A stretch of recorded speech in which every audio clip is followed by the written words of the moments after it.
UDF സർക്കാർ തിരഞ്ഞെടുപ്പ് സമയത്ത് നൽകിയ ഒരു പ്രധാനപ്പെട്ട വാഗ്ദാനം, ഞങ്ങൾ അധികാരത്തിൽ വന്നാൽ PM ശ്രീ പദ്ധതി എടുത്ത് കടലിലെറിയുമെന്നാണ്. പക്ഷേ ഇന്നത്തെ മുഖ്യമന്ത്രി VD സതീശൻ്റെ വാർത്താ സമ്മേളനത്തോടു കൂടി ഒരു കാര്യത്തിൽ തീരുമാനമായിരിക്കുന്നു. PM ശ്രീ പദ്ധതി കേരളത്തിൽ തുടരും. അത് തുടരാൻ കഴിഞ്ഞ സർക്കാർ നിർബന്ധിതരാക്കിയിരിക്കുന്നു ഞങ്ങളെ എന്നുള്ളതാണ് മുഖ്യമന്ത്രി പറയുന്ന ന്യായം. ഒപ്പിട്ട പദ്ധതി എല്ലാ ചിട്ടവട്ടങ്ങളും പാലിച്ചുകൊണ്ട്, എല്ലാ നടപടിക്രമങ്ങളും പാലിച്ചുകൊണ്ടാണ് ഈ പദ്ധതി ഒപ്പിട്ടത്. അതുകൊണ്ട് തന്നെ ആ പദ്ധതിയിൽ നിന്ന് മാറാൻ തങ്ങൾക്കാവില്ല എന്നാണ് മുഖ്യമന്ത്രി പറയുന്നത്. അതോടൊപ്പം തന്നെ അദ്ദേഹം ഒരു കാര്യം പ്രത്യേകം പറയുന്നുണ്ട്. ഇതിൻ്റെ ഭാഗമായുള്ള കരിക്കുലത്തിലെ കാവ്യവൽക്കരണം അനുവദിക്കില്ല എന്ന്. അത് എത്രത്തോളം സാധ്യമാകുമെന്നുള്ള ചോദ്യം ബാക്കിയാവുന്നു. ഏതായാലും ഒരു 4 അംഗ മന്ത്രിസഭാ ഉപസമിതിയെ തീരുമാനിച്ചിട്ടുണ്ട്. ആ ഉപസമിതി കാര്യങ്ങൾ പഠിച്ച് എന്ത് തീരുമാനമെടുക്കണമെന്നുള്ള കാര്യത്തിൽ റിപ്പോർട്ട് സമർപ്പിക്കും. അതനുസരിച്ച് തുടർ നടപടികൾ സ്വീകരിക്കും എന്നാണ് മുഖ്യമന്ത്രി ഇന്ന് വാർത്താ സമ്മേളനത്തിൽ പറഞ്ഞത്. മന്ത്രിസഭാ യോഗത്തിന് തീരുമാനവും അതാണ്. അജിംസ്, ഈ PM ശ്രീ പദ്ധതി റദ്ദാക്കുന്നതിന് എന്തെങ്കിലും സാങ്കേതിക തടസ്സം ശരിക്കുമുണ്ടോ? ഇന്ന് മന്ത്രിസഭാ ഉപസമിതിയെ പ്രഖ്യാപിച്ചത് ഈ കരാറിൽ തുടർന്നുകൊണ്ട് തന്നെ കരിക്കുലത്തിൽ സംസ്ഥാനത്തിൻ്റെ ഓട്ടോണമി എങ്ങനെ നിലനിർത്താം എന്നതിനെക്കുറിച്ച് പഠിക്കാനായിരിക്കും. അതർവൈസ് ഇന്ന് മുഖ്യമന്ത്രി പറഞ്ഞത് ഞങ്ങൾ ഇതിൽ നിന്ന് പിന്മാറുന്നില്ല എന്ന് തന്നെയാണ്. ഇത് ഈ കരാറുമായി തുടർന്ന് പോകുമെന്നാണ്. അപ്പോൾ മുഖ്യമന്ത്രി പറയുന്നതെന്ന് വെച്ചാൽ, ഒന്ന് വിദ്യാഭ്യാസം കൺകറന്റ് ലിസ്റ്റിൽ പെട്ടതാണ്. അപ്പോൾ കരിക്കുലത്തിൽ സംസ്ഥാനത്തിന് പരിപൂർണ്ണ അധികാരങ്ങളുണ്ട്, അതിൽ കൈകടത്താൻ കേന്ദ്രത്തെ അനുവദിക്കില്ല, അങ്ങനെ ഒരു പൊസിഷനാണ് പറയുന്നത്. VD സതീശൻ സംസാരിക്കുന്നത് ഏതോ നൂറ്റാണ്ടിൽ നിന്നിട്ടാണ്. ജവഹർലാൽ നെഹ്റുവിൻ്റെ കാലത്തോ ഇന്ദിരാഗാന്ധിയുടെ കാലത്തോ കേന്ദ്രം ഭരിക്കുമ്പോൾ സംസ്ഥാനങ്ങൾ ആ കേന്ദ്രത്തോട് പുലർത്തുന്ന ഒരു സമീപനം, അല്ലെങ്കിൽ കേന്ദ്രം സംസ്ഥാനത്തോട് പുലർത്തുന്ന ഒരു സമീപനത്തിൻ്റെ അടിസ്ഥാനത്തിൽ നിന്നിട്ടാണ് VD സതീശൻ സംസാരിക്കുന്നത്. വിദ്യാഭ്യാസം, എഡ്യൂക്കേഷൻ എന്നുള്ളത് RSSൻ്റെ പ്രൈം ലിസ്റ്റിൽപ്പെട്ട ഒന്നാണ്. അവരെ ആദ്യം കൈവയ്ക്കുന്നത്, അതായത് വാജ്പേയി 2 തവണ താൽക്കാലികമായും 1 തവണ ഫുൾ ടൈമിലും ഭരിച്ചപ്പോൾ അവരാദ്യം കൈവച്ചത് അവിടുത്തെ ആദ്യത്തെ കേന്ദ്ര വിദ്യാഭ്യാസ വകുപ്പ് മന്ത്രിയായിരുന്നു മുരളി മനോഹർ ജോഷി. വാജ്പേയിയോളം തന്നെ സീനിയോറിറ്റി ഉള്ള ഒരു ആളെ തന്നെയാണ് വിദ്യാഭ്യാസ മന്ത്രിയായിട്ട് അന്ന് നിയമിച്ചത്. അന്ന് തുടങ്ങിയതാണ് കാവ്യവൽക്കരണം. ഇന്ന് തുടങ്ങിയതല്ല, മോദി ഒന്നും മരിച്ചാണ് തുടങ്ങിയതല്ല, അന്ന് തുടങ്ങിയതാണ്. അതിൻ്റെ തുടർച്ചയാണിപ്പോൾ. അതൊരു വലിയ ലാർജർ ഫ്രെയിം വർക്കിൽ ഇന്ത്യ ഒട്ടാകെ നടപ്പാക്കുന്നതിൻ്റെ ഫ്രെയിം വർക്കാണ് നാഷണൽ എഡ്യൂക്കേഷൻ പോളിസി. നമ്മൾ അതിൻ്റെ മറ്റ് ഡീറ്റെയിൽസൊക്കെ ആയിരിക്കും അന്വേഷിക്കുക. അതിൻ്റെ പൈസ എത്ര വകയിരുത്തുന്നു, GDPയുടെ എത്ര % വിദ്യാഭ്യാസത്തിന് നീക്കി വയ്ക്കുന്നുണ്ട്, എത്ര ഭാഷ പഠിക്കണം, ഇതൊന്നും അല്ല പ്രശ്നം. എത്ര ഭാഷ പഠിക്കണം, എത്ര ഭാഷ പഠിക്കേണ്ട, അതൊന്നും അല്ല കുഴപ്പം. ഈ ഒരു ലാർജർ ഫ്രെയിം വർക്കിൽ അവർ രാജ്യത്തെ വിദ്യാഭ്യാസ രംഗത്തെ മുഴുവൻ കാവ്യവൽക്കരിക്കാൻ മാത്രമാണ് ലക്ഷ്യമിടുന്നത്. അതാണ് അവരുടെ പ്രൈം ലക്ഷ്യം എന്ന് പറയുന്നതാണ്. ബാക്കിയെല്ലാം എൻ്റെ ഡീറ്റെയിൽസാണ്. PM ശ്രീ പദ്ധതിയിൽ എത്ര പൈസ കിട്ടും, അല്ലെങ്കിൽ സർവശിക്ഷാ അഭിയാൻ്റെ എത്ര കാശ് കിട്ടും, ഇതൊക്കെ അതിൻ്റെ ഡീറ്റെയിൽസ് മാത്രമാണ്. അവിടെ കോർ ലക്ഷ്യം എന്ന് പറയുന്നത് രാജ്യത്തെ വിദ്യാഭ്യാസത്തിൻ്റെ കാവ്യവൽക്കരണമാണ്. അത് RSS നേരത്തെ പ്രഖ്യാപിച്ചാണ്, നടപ്പാക്കുക തന്നെ ചെയ്യും. അപ്പോൾ സംസ്ഥാനങ്ങൾക്ക് ഓട്ടോണമിയുണ്ട്. എന്ത് ഓട്ടോണമിയുണ്ട്? സംസ്ഥാനങ്ങൾ ഇപ്പോൾ സ്റ്റേറ്റ് ലിസ്റ്റിൽ പെടുന്ന കാര്യമാണ് ആഭ്യന്തരം, ആണല്ലോ. സംസ്ഥാനങ്ങളുടെ പരിപൂർണമായ സോൾ അതോറിറ്റി ഉള്ള ഒരു കാര്യമാണ് ആഭ്യന്തരം. ഈ ആഭ്യന്തരത്തിൽ ഇന്ത്യയിൽ എത്ര പ്രതിപക്ഷം ഭരിക്കുന്ന എത്ര സംസ്ഥാനങ്ങളിൽ ആഭ്യന്തര വകുപ്പ് ആ സംസ്ഥാനം ഭരിക്കുന്ന പാർട്ടി ഭരിക്കുന്നുണ്ട്? കഴിഞ്ഞ 10 വർഷത്തെ സർക്കാരിനെതിരെ ഉയർന്ന ഏറ്റവും വലിയ ആക്ഷേപമായിരുന്നു. ആഭ്യന്തരം എന്ന് പറയുന്നത് പൂർണ്ണമായും സ്റ്റേറ്റ് ലിസ്റ്റിൽപ്പെട്ട ഒരു കാര്യമാണ്. എന്നിട്ട് ഇവിടെ പോലീസിനെ ഭരിക്കുന്ന ആരാണ്? എങ്കിൽ കൺകറന്റ് ലിസ്റ്റിൽപ്പെട്ട വിദ്യാഭ്യാസത്തിൽ ഞങ്ങളുടെ സോൾ അതോറിറ്റി ഉപയോഗിച്ചുകൊണ്ട് ഞങ്ങൾ കാവ്യവൽക്കരണത്തെ ചെറുക്കും എന്ന് മുഖ്യമന്ത്രി VD സതീശൻ പറയുന്നുണ്ടെങ്കിൽ അത് അദ്ദേഹം മൂഢസ്വർഗത്തിലാണ്, അല്ലെങ്കിൽ അദ്ദേഹം പഴയ ഏതോ കാലത്ത് നിന്നിട്ടാണ് സംസാരിക്കുന്നത്. പുതിയ കാലത്ത് കഴിഞ്ഞ 10 വർഷം എന്താണോ പ്രതിപക്ഷത്തിൽ ഇവർ കണ്ടത്, ഇവർ വിമർശനം ഉന്നയിച്ചത്, ആ സർക്കാർ അധികാരത്തിൽ വരുമ്പോൾ അതല്ല, അതൊരു ഒത്തുതീർപ്പിൽ പോകാം, അല്ലെങ്കിൽ ഫൈറ്റ് ചെയ്ത് നിൽക്കാം എന്നൊക്കെ വിചാരിക്കുന്നുണ്ടെങ്കിൽ VD സതീശൻ വിഡ്ഢികളുടെ സ്വർഗത്തിലാണ്, അല്ലെങ്കിൽ അദ്ദേഹം ജനങ്ങളെ വഞ്ചിക്കുകയാണ്. കാരണം PM ശ്രീ പദ്ധതിക്കെതിരെ നിങ്ങൾ വിമർശനം ഉന്നയിച്ചല്ലോ എന്ന് പറയുമ്പോൾ മുഖ്യമന്ത്രി പറയുന്നതിന് മറുപടി അങ്ങനെയല്ല ഞങ്ങൾ പറഞ്ഞത്, മന്ത്രിസഭ അറിയാതെ പോയി ഒപ്പിട്ടതിനെയാണ് ഞങ്ങൾ വിമർശിച്ചതെന്നാണ്. ഇപ്പോൾ നൗഫൽ തന്നെ പറഞ്ഞല്ലോ കുറച്ച് മുമ്പ്, PM ശ്രീ പദ്ധതി അറബിക്കടലിൽ എറിയും. അങ്ങനെ പറഞ്ഞ ഒരാൾ ഇന്ന് അവിടെ മന്ത്രിയാണ്. അദ്ദേഹം തദ്ദേശ സ്വയംഭരണ വകുപ്പ് മന്ത്രിയാണ്, KM ഷാജിക്ക് ഈ കാര്യത്തിൽ എന്താണ് പറയാൻ? ഷാജി കൂടി ഉൾപ്പെട്ടതാണെന്ന് തോന്നുന്നു ഉപസമിതി, അല്ലേ? അല്ല, ഷാജിയില്ല. ഓക്കെ. അപ്പോൾ ഒന്ന്, മുസ്ലിം ലീഗിന് ഇതിനോട് രാഷ്ട്രീയമായ എതിർപ്പുണ്ട്. നാഷണൽ എഡ്യൂക്കേഷൻ പോളിസി നടപ്പാക്കേണ്ടി വരും PM ശ്രീയിൽ ഒപ്പിട്ടാൽ. കാരണം PM ശ്രീയുടെ MOUയിൽ തന്നെ കൃത്യമായി പറഞ്ഞിട്ടുണ്ട്, ഇത് ഈ കരാർ ഒപ്പിടുന്നതോടുകൂടി നാഷണൽ എഡ്യൂക്കേഷൻ പോളിസി നടപ്പാക്കാൻ ഈ സംസ്ഥാന സർക്കാരുകളും കേന്ദ്രഭരണ പ്രദേശങ്ങളും ബാധ്യസ്ഥരാണെന്ന് അതിൻ്റെ MOU തന്നെയുണ്ട്. ആ MOUയിലാണ് ഒപ്പിട്ട് വെച്ചിരിക്കുന്നത്. അപ്പോൾ ഞങ്ങളത് നടപ്പാക്കില്ല എന്ന് പറഞ്ഞാൽ NEP ഞങ്ങൾ നടപ്പാക്കേണ്ടി വരും. അത് നടപ്പാക്കാൻ കൂടിയാണ് അവർ കരാറിൽ ഒപ്പിട്ട് കൊടുത്തിട്ടുള്ളത്. ഓക്കെ. ഇനി മറ്റൊരു വിവാദം, നേരത്തെ കഴിഞ്ഞ LDF സർക്കാർ ഇതിൽ നിന്ന് പിന്മാറിയതാണ്. ഈ സർക്കാർ അത് തുടരാൻ തീരുമാനിക്കുന്നു എന്ന് പറയുന്നു. അതിന് മുഖ്യമന്ത്രി നൽകുന്ന ഒരു വിശദീകരണം അവർ കരാർ ഒപ്പിട്ട് പണവും വാങ്ങി എന്നുള്ളതാണ്. അത് കുറച്ചുകൂടി ഡീറ്റെയിൽ ആയിട്ട് പറയേണ്ടതുണ്ട്. അതിൻ്റെ കാരണം എന്ന് വെച്ചാൽ ഏത് പണം വാങ്ങി? PM ശ്രീ പദ്ധതി പ്രകാരമുള്ള 100 കോടിയിൽ താഴെയുള്ള ഏതോ തുകയാണ് കിട്ടാൻ പോകുന്നത്. ആ തുക വാങ്ങിയെന്നാണോ, അതല്ല സമഗ്ര ശിക്ഷാ അഭിയാൻ്റെ ഭാഗമായിട്ടുള്ള SSIയുടെ ഫണ്ട് കിട്ടിയെന്നാണോ? അതിന് ഇന്ന് VD സതീശൻ പറയുന്നൊരു മറുപടി, ഈ സമഗ്ര ശിക്ഷാ അഭിയാൻ അത് NEPയുടെ ഭാഗമാണ് എന്നാണ് പറയുന്നത്. അതും ഇതിൻ്റെ ഭാഗമാണ്. ഏതിൻ്റെ ഭാഗം? PM ശ്രീയുടെ ഭാഗമോ? അല്ലല്ലോ. അല്ല, PM ശ്രീയുടെ ഭാഗമല്ല. പക്ഷേ അത് NEPയുടെ ഭാഗമാണ്, നാഷണൽ എഡ്യൂക്കേഷൻ പോളിസിയുടെ ഭാഗമാണ്. അപ്പോൾ അതുകൊണ്ടാണ് ഈ കരാർ ഒപ്പിട്ട NEP നടപ്പാക്കേണ്ടി വരും. അതാണ് ഈ സമഗ്ര ശിക്ഷാ അഭിയാനെ ഇതുമായിട്ട് ബന്ധിപ്പിക്കുന്നത്. ഇവിടെ ഞങ്ങൾ കരിക്കുലത്തിൽ ഇടപെടാൻ മാത്രം, അതിന് മാത്രം ഞങ്ങൾ എതിർത്ത് നിൽക്കുമെന്ന് പറഞ്ഞാൽ അത് കുറച്ച് പാടാണ്, കുറച്ച് റിസ്ക്കുള്ള പരിപാടിയാണത്. കാരണം ഒന്ന് ആലോചിച്ചു, ഇന്ന് മുഖ്യമന്ത്രി തന്നെ പറയുന്നൊരു കാര്യമുണ്ട്. നേരത്തെ 2024 തന്നെ ഇതിൻ്റെ ഫയലുകൾ നീങ്ങിയതാണ്. ഇപ്പോൾ തന്നെ ഹയർ സെക്കൻഡറിയിൽ 60-40 അനുപാതത്തിൽ 60% NCERTയുടെ പുസ്തകങ്ങളാണ് പഠിപ്പിക്കുന്നത്. അതായത് കരിക്കുലത്തിൽ ഓൾറെഡി സംസ്ഥാന സർക്കാർ, ഇതിനു മുമ്പും സംസ്ഥാന സർക്കാർ ഹയർ സെക്കൻഡറിയുടെ ടെക്സ്റ്റ് ബുക്കുകൾ പലതും NCERTയുടെ ട്രാൻസ്ലേറ്റ് ചെയ്യുകയോ അല്ലെങ്കിൽ അതേപടി പഠിപ്പിക്കുകയാണ് ചെയ്യുന്നത്. നിലവിൽ തന്നെ NCERTയുടെ പാഠപുസ്തകങ്ങൾ പഠിപ്പിക്കുന്നുണ്ട് ഹയർ സെക്കൻഡറിയിൽ. അതിനി അങ്ങോട്ട് കൂടി വ്യാപകമാകും, 1 മുതൽ 10 വരെ കൂടി ബാധകമാകും. അപ്പോൾ ഘടനാപരമായും ഇതിൻ്റെ അക്കാഡമിക്കായിട്ടും കേന്ദ്രം നേരിട്ട് ഇടപെടാൻ പോവുകയാണ്. അതിനെ ചെറുത്ത് നിൽക്കാൻ VD സതീശനെന്നല്ല ഒരു സംസ്ഥാന സർക്കാരുകളും കഴിയില്ല. അതിൽ ഒപ്പിട്ട് കഴിഞ്ഞാൽ ആ കരാർ ഒരു ട്രാപ്പാണ് എന്ന് മനസ്സിലാക്കിയവർ മാത്രമേ എതിർത്തുന്നുള്ളൂ. അത് മനസ്സിലാക്കിയിരുന്നു ആര്? CPM മനസ്സിലാക്കിയിരുന്നു. CPM അതിനിശിതമായി തന്നെ 2020 മുതൽ നാഷണൽ എഡ്യൂക്കേഷൻ പോളിസിയെ അക്കാഡമിക്കായിട്ട് വിമർശിക്കുന്നുണ്ട്.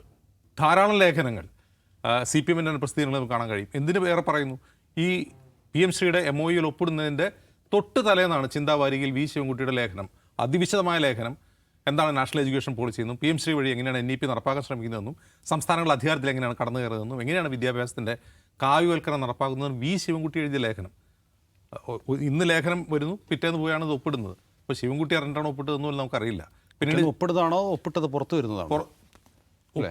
ഒപ്പിട്ട ഡേറ്റ് ആണ് പറയുന്നത്. പിന്നീട് എന്ത് ചെയ്യുന്നു? ഒക്ടോബർ 26 ധർമ്മേന്ദ്ര പ്രധാൻ പോയി V ശിവൻകുട്ടി കാണുന്നു. ഞങ്ങളിതിൽ പിന്മാറുകയാണെന്ന് ധർമ്മേന്ദ്ര പ്രധാന വാക്കാൽ അറിയിക്കുന്നു എന്ന് മാധ്യമങ്ങളോട് അദ്ദേഹം പുറത്തിറങ്ങിയെന്ന് പറയുന്നു. ഈ കത്ത് കൊടുക്കുന്നത് നവംബർ മാസത്തിലാണ്. അത് കഴിഞ്ഞ് 1 മാസം കഴിഞ്ഞിട്ടാണ് ആ കത്തിൽ പോലും എന്തില്ല, ഞങ്ങൾ ഇതിൽ നിന്ന് പിന്മാറുകയാണെന്നല്ല പറയുന്നില്ല. എന്താണ് പറയുന്നത്? ഞങ്ങൾ ഇത് തൽക്കാലമായി വിട്ടു നിൽക്കുന്നു എന്നാണ് പറയുന്നത്. പിന്നീട് എന്താണ് ഉണ്ടായതെന്ന് നമുക്കറിയില്ല. 2025 സമിതി നിയോഗിച്ചിരുന്നു അന്ന് പഠിക്കാൻ. റിപ്പോർട്ട് എവിടെയെന്ന് അറിയില്ല. അപ്പോൾ നവംബറിൽ ഈ കത്ത് കൊടുക്കുന്നു. ഡിസംബർ ആവുന്ന തദ്ദേശ തെരഞ്ഞെടുപ്പ് വരും. തദ്ദേശ തെരഞ്ഞെടുപ്പിൽ വളരെ ചൂടേറിയൊരു വിഷയമായിരുന്നു എന്ത്? PM ശ്രീ പദ്ധതി ഉൾപ്പെടെയുള്ള കാര്യങ്ങൾ. പിന്നെ നമ്മൾ തെരഞ്ഞെടുപ്പിലേക്ക് പോകുന്നു. പിന്നെ PM ശ്രീ ഒരു ചർച്ചയായിട്ടില്ല. ഇവിടെ നമുക്ക് ഇനിയും വ്യക്തമായിട്ടൊരു കാര്യമുണ്ട്. സർക്കാർ ഒപ്പിട്ടു, ശരി, പണം മേടിച്ചു എന്ന് കരുതി ഈ കരാറിൽ നിന്ന് പിന്മാറാൻ പാടില്ല എന്ന് എവിടെയാണ് എഴുതി വെച്ചിട്ടുള്ളത്? MOU എന്ന് പറയുന്നത് ലീഗലി ബൈൻഡിംഗ് ആയിട്ടുള്ള ഒരു കാര്യമേ അല്ല. അത് കേവലം ധാരണാപത്രം മാത്രമാണ്. അതിൽ നിന്ന് ഏത് പാർട്ടിക്ക് ഏത് സമയവും അതിൽ നിന്ന് പിന്മാറാം, ഒരു പ്രശ്നവുമില്ല. കൃത്യമായി കമ്മ്യൂണിക്കേറ്റ് ചെയ്ത് പിന്മാറാവുന്നതേ ഉള്ളൂ. PM ശ്രീയുടെ പണം കിട്ടിയെന്ന് പറയുന്നത്, PM ശ്രീയുടെ പണം എന്ന് പറഞ്ഞാൽ PM ശ്രീ പദ്ധതിക്ക് വേണ്ടി സ്കൂൾ പണിയാനുള്ള പണം അല്ല കിട്ടിയെന്ന് നമ്മൾ നേരത്തെ പറഞ്ഞു. ഇതിൽ നിന്ന് പിന്മാറുന്നതിന് എന്താ പ്രശ്നം? ഒരു പ്രശ്നവുമില്ല. ഈ പദ്ധതിയിൽ നിന്ന് ഈ സംസ്ഥാന സർക്കാർ പിന്മാറുന്നതിന് ഒരു ബുദ്ധിമുട്ടും ഇപ്പോഴും ലീഗലി ഇല്ല. അതറിയാതെയല്ല VD സതീശൻ സംസാരിക്കുന്നത്. VD സതീശൻ നിയമവകുപ്പ് മന്ത്രി കൂടിയാണ്. നിയമവകുപ്പ് മന്ത്രി കൂടിയായ VD സതീശൻ പറയുകയാണ് ഞങ്ങൾ അതിന് നിയമവശം പഠിച്ചുകൊണ്ട്. എന്ത് നിയമവശം പഠിക്കാൻ? MOUയിൽ തന്നെ അതിൻ്റെ കൃത്യമായ ക്ലോസസ് പറഞ്ഞിട്ടുണ്ട്. ഇതിൽ നിന്ന് ഒരു കക്ഷിക്ക് പിന്മാറാൻ പറ്റുമോ എന്നൊക്കെ അതിൽ വളരെ വ്യക്തമായ MOU ഒന്ന് വായിച്ചു നോക്കിയാൽ മതി. ഏത് സമയത്തും ഉള്ളതിന് പിന്മാറാം. ഒപ്പിട്ടു എന്ന് കരുതിയാൽ നമ്മളത് ലീഗലി ബൈൻഡ് ആവുന്നില്ല. അതിൻ്റെ ക്ലോസസിൽ തന്നെ കൃത്യമായി പറയുന്നുണ്ട്. ഇപ്പോൾ പിന്മാറാവുന്നതേ ഉള്ളൂ. ഏത് സംസ്ഥാന സർക്കാർക്കും പിന്മാറാവുന്നതേ ഉള്ളൂ. അപ്പോൾ സതീശൻ്റെ പ്രശ്നം ഞാൻ മുമ്പ് ഇവിടെ സൂചിപ്പിച്ചിട്ടുള്ളൊരു കാര്യമാണ്. ഇത് PM ശ്രീ പദ്ധതിയുമായി ബന്ധപ്പെട്ട് മാത്രം പ്രശ്നമല്ല. കേന്ദ്രവുമായി ഒരു പൊളിറ്റിക്കൽ കോൺഫ്രണ്ടേഷന് UDF സർക്കാർ തയ്യാറല്ല എന്ന് പറയാതെ പറയുകയാണ് VD സതീശൻ പല നിലപാടുകളിലൂടെ. ഇത് മാത്രമല്ല, പല നിലപാടുകളിലൂടെ VD സതീശൻ ഒരു കോൺഫ്രണ്ടേഷൻ വേണ്ട, സഹകരിച്ച് പോവാം, സഹകരണ ഫെഡറലിസം എന്ന് പറഞ്ഞു. അങ്ങനെ സഹകരിക്കാൻ പറ്റിയ ആളുകളല്ല മോദിയും അമിത്ഷായും എന്ന് VD സതീശന് അല്പ ദിവസങ്ങൾക്കുള്ളിൽ തന്നെ മനസ്സിലാവും. അതിനുവേണ്ടി കാത്തിരിക്കുക എന്നേ പറയാനുള്ളൂ. പക്ഷേ അത് കഴിഞ്ഞ ദിവസം രാഹുൽ ഗാന്ധി ഇന്ത്യ മുന്നണിയുടെ യോഗത്തിൽ ഒരു പ്രസംഗം നടത്തിയിരുന്നു. ആ പ്രസംഗത്തിൻ്റെ പ്രധാന ഭാഗമെന്ന് പറഞ്ഞാൽ നമ്മളിപ്പോൾ നേരിടുന്നത് നിഷ്പക്ഷമായ എല്ലാവരെയും ഫേവർ ചെയ്യുന്ന ഒരു സർക്കാരിനെതിരെയല്ല, പൂർണ്ണമായും ഏകപക്ഷീയമായി നിൽക്കുന്ന ഒരു സർക്കാരിനെതിരെയാണ് നമ്മൾ ഒരു ഐഡിയോളജിക്കെതിരെയാണ് നമ്മൾ പോരാടുന്നത്. അതുകൊണ്ട് തന്നെ അന്നത്തെ പോരാട്ടം പോരാ, ഇന്ന് വേറെ രീതിയിൽ പോരാ. അങ്ങനെ ഇരിക്കെയാണ് VD സതീശൻ പറയുന്നത് നമുക്ക് കരിക്കുലത്തിൽ നമുക്കൊന്ന് പിടിക്കാം. നടക്കാനുള്ള വല്ല സാധ്യതയുണ്ടോ? അല്ല, ഒന്നാമത്തെ കാര്യം ഈ സതീശനും കേന്ദ്ര സർക്കാരും നേരിട്ടൊരു പോർമുഖത്തിൻ്റെ മുമ്പിൽ വന്നിട്ടില്ല. അപ്പോൾ ഒരു സ്ട്രോങ് പൊസിഷൻ അദ്ദേഹം എടുക്കുമോ ഇല്ലയോ എന്ന് ചോദിച്ചാൽ അങ്ങനെ ഒരു പോർമുഖത്ത് വന്നില്ല. പക്ഷേ ഈ കേന്ദ്ര സർക്കാരിൻ്റെ BJPയുടെ മോദിയുടെ ഈ അതിസൂക്ഷ്മമായ അരിച്ചിറങ്ങലിനെ തടയാൻ അങ്ങനെ സവിശേഷമായ ജാഗ്രത അദ്ദേഹം പ്രകടമാക്കുന്നില്ല എന്നാണ് അതിലേറ്റവും പ്രധാനപ്പെട്ട സംഗതി. ഇപ്പോൾ PMCയുടെ കാര്യം പറയുമ്പോഴേ PMCയിൽ ഫണ്ട് വാങ്ങിച്ചതിനെക്കുറിച്ചുള്ള നിങ്ങളുടെ നിലപാട് എന്താണെന്ന് അന്നും സതീശനോട് ചോദിക്കുന്നുണ്ട്. അന്ന് സതീശൻ നിലപാട് കേന്ദ്ര ഫണ്ട് വാങ്ങിയതിൽ തെറ്റൊന്നുമില്ല, കേന്ദ്ര ഫണ്ട് മോദിയുടെ വീട്ടിൽ നിന്ന് കൊണ്ടുവരുന്നൊന്നും അല്ലല്ലോ, അത് നമുക്ക് അവകാശപ്പെട്ടതാണ്, വാങ്ങിക്കാമെന്നാണ് അദ്ദേഹത്തിൻ്റെ നിലപാട്. എന്നാൽ ഈ ഇരട്ടത്താപ്പ് സമ്മതിക്കാനും പറ്റില്ല. അപ്പം CPMന് നയവ്യതിയാനം സംഭവിക്കുന്നതിലുള്ള വേദന മാത്രമേ അദ്ദേഹം അന്ന് പങ്കുവച്ചിട്ടുള്ളൂ. ഒരർത്ഥത്തിൽ ശരിയാണ്. അദ്ദേഹം അന്നും പറഞ്ഞിട്ടുണ്ട് എന്ത് കേന്ദ്ര ഫണ്ട് എന്ന് പറഞ്ഞാൽ ആരുടെ ഔദാര്യമൊന്നുമില്ല, നമുക്കത് വാങ്ങിച്ചെടുക്കാം എന്ന്. പക്ഷേ PK കുഞ്ഞാലിക്കുട്ടി പറഞ്ഞ അങ്ങനെയല്ല, ഞങ്ങൾ വന്നാൽ PM ശ്രീ ഞങ്ങൾ നിർത്തുമെന്നാണ്. കാരണം PK കുഞ്ഞാലിക്കുട്ടി റെപ്രസെൻ്റ് ചെയ്യുന്ന കോൺസ്റ്റിറ്റ്യുവൻസി ഏതാണെന്ന് അദ്ദേഹം നല്ല ധാരണയുണ്ട്. PM ശ്രീ ഉണ്ടാക്കിയിരിക്കുന്നത് എന്തിനാണെന്ന് അറിയാവുന്ന ആൾക്കാർ, അത് നമ്മുടെ അതിജീവനത്തെ ബാധിക്കാൻ പോകുന്ന പ്രശ്നമാണെന്ന് അറിയാവുന്ന ആൾക്കാരാണ് ലീഗിന് വോട്ട് ചെയ്തിട്ടുള്ളത്, ലീഗിനുള്ള UDFന് തന്നെ. അത് മനസ്സിലാക്കി, അത് സെൻസ് ചെയ്തിട്ടാണ് ഞങ്ങളത് റദ്ദാക്കുമെന്ന് KM ഷാജിയും PK കുഞ്ഞാലിക്കുട്ടിയൊക്കെ പറഞ്ഞിട്ടുള്ളത്. സിംപ്ലി പറഞ്ഞ എന്താണ്, അങ്ങേയറ്റത്തെ വഞ്ചന എന്ന് പറയുന്ന സംഗതി നടപ്പിലാക്കി കഴിഞ്ഞു. ഞങ്ങൾ PM ശ്രീ എന്ന് പറയുന്ന സാധനം റദ്ദ് ചെയ്യാൻ പോകുന്നില്ല, ഞങ്ങൾ അതുമായിട്ട് മുന്നോട്ട് പോവുകയാണ് എന്ന് പ്രഖ്യാപിക്കുന്നു. രണ്ടാമത്തെ എന്താണ്, PM ശ്രീയോട് നിങ്ങൾക്ക് വല്ല രാഷ്ട്രീയ നിലപാടുണ്ടോ, നിങ്ങൾക്കിത് റദ്ദാക്കാൻ പറ്റില്ല, ശരിയാണ്, നിങ്ങളെ ഇനി കോടതിയിലേക്ക് പോയി അവിടെ ഒരു ഡിസ്പ്യൂട്ട് റേസ് ചെയ്ത് കുറേ പരിപാടി ഉണ്ട് ഇതിനകത്ത്.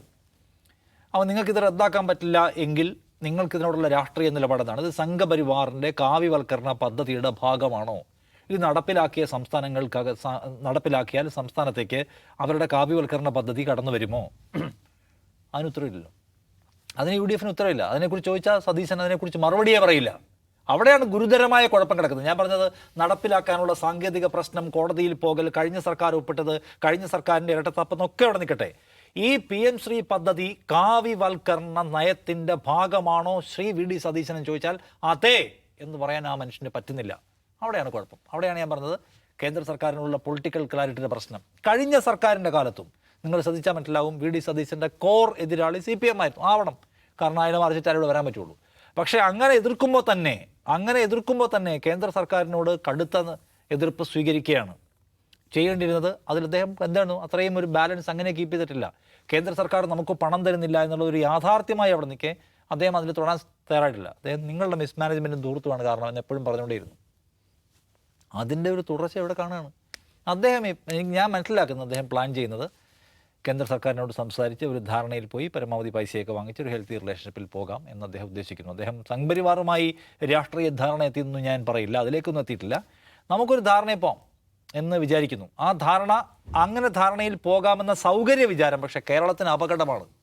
എന്നാണ് അടുത്ത പ്രശ്നം. കേരളം ഇതുവരെ കൊണ്ടു നടന്നിട്ടുള്ള നമ്മുടെ വിദ്യാഭ്യാസ പ്രക്രിയയും അതിനകത്ത് കടന്നു കയറാത്ത കാവ്യവൽക്കരണവും എന്ന് പറഞ്ഞാൽ നമ്മുടെ ആ സുരക്ഷിത സംഗതിയെ അപകടത്തിലാക്കുന്ന ഒരു കോംപ്രമൈസ് എടുക്കുകയാണ്. ആരെടുത്ത പോലെ, മുൻ സർക്കാർ എടുത്ത പോലെ. ഇപ്പോൾ പല ആൾക്കാരും ചിലപ്പോൾ താഴെ ചോദിക്കും, കഴിഞ്ഞ സർക്കാരിനെ കുറ്റം പറഞ്ഞില്ലേ, ഇപ്പം മതിയായാലും. കഴിഞ്ഞ സർക്കാരും ഇതേ കുഴപ്പം ചെയ്തവരാണ്. അല്ല, അവർ അവരാണ് ഒപ്പിട്ടത്. ഇതിനേക്കാൾ ഗുരുതരമായ കുറ്റം കേരളത്തോട് ചെയ്തത് കഴിഞ്ഞ സർക്കാരാണ്. കഴിഞ്ഞ സർക്കാർ ഗുരുതരമായ കുറ്റം ചെയ്തത് എങ്ങനെയാണ്? നാം അറിയാതെ, CPI അറിയാമെന്നുള്ളത് പോട്ടെ, നമ്മോട് CPIM പറഞ്ഞുകൊണ്ടിരുന്നത് PM ശ്രീ കുഴപ്പമാണ്, അത് നാഷണൽ എഡ്യൂക്കേഷൻ പോളിസിയുടെ പൈലറ്റാണ്, അത് വന്നാൽ നാട് നശിക്കുമെന്ന് നമ്മെ പറഞ്ഞ് ബോധ്യപ്പെടുത്തി നമ്മെ രാഷ്ട്രീയമായി എഡ്യൂക്കേറ്റ് ചെയ്ത് നാം കേരളീയർ PM ശ്രീ കുഴപ്പമാണെന്ന് മനസ്സിലാക്കിയിരിക്കെ നാം ജനതയെ ആകമാനം വഞ്ചിച്ച് അവിടെ പോയി RSSൻ്റെ പരിപാടിക്കകത്ത് ഒപ്പിട്ട് കൊടുത്തവരാണ് LDF ഗവൺമെൻറ്. അവരാണ് ഇതിൻ്റെ നാന്ദി കുറിച്ചവർ. അതുകൊണ്ട് അയ്യോ ആ സർക്കാരിനെ വിമർശിച്ചതിൽ ഇപ്പോൾ നിങ്ങൾക്ക് കുറ്റബോധം തോന്നുന്നില്ലേ എന്നാരും ചോദിക്കേണ്ട. ആ സർക്കാരിനെയാണ് ഇപ്പോഴും ആഞ്ഞ് വിമർശിക്കേണ്ടത്, അവരാണ് ഇതിന് ആണിപാകിയവർ. പക്ഷെ അതിനുശേഷം വന്ന സർക്കാരിനും ഈ കാര്യത്തിലൊരു പൊളിറ്റിക്കൽ ക്ലാരിറ്റി കൊടുക്കാൻ പറ്റുന്നത് മാത്രമല്ല, കേന്ദ്രത്തോട് ഞങ്ങൾ ഏറ്റുമുട്ടാനില്ല എന്ന് പ്രഖ്യാപിക്കുകയാണ്.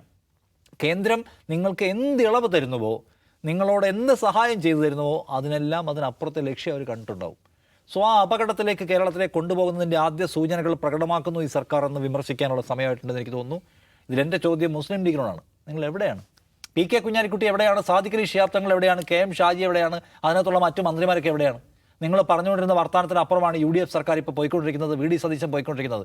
VD സതീശൻ ഇപ്പോൾ വന്ന് നടത്തുന്ന ഈ സ്റ്റേറ്റ്മെൻറ്റ്സ്, അതായത് PM ശ്രീ വിഷയത്തിൽ രാഷ്ട്രീയ നിലപാടുണ്ടോ എന്ന് ചോദിക്കുമ്പോൾ ഉരുണ്ട് കളിക്കുന്നത് ലീഗിൻ്റെ കൂടി നിലപാടാണോ? ലീഗിനും ഇപ്പോൾ ഉരുണ്ട് കളിയിലേക്ക് ലീഗ് മാറിയിട്ടുണ്ടോ?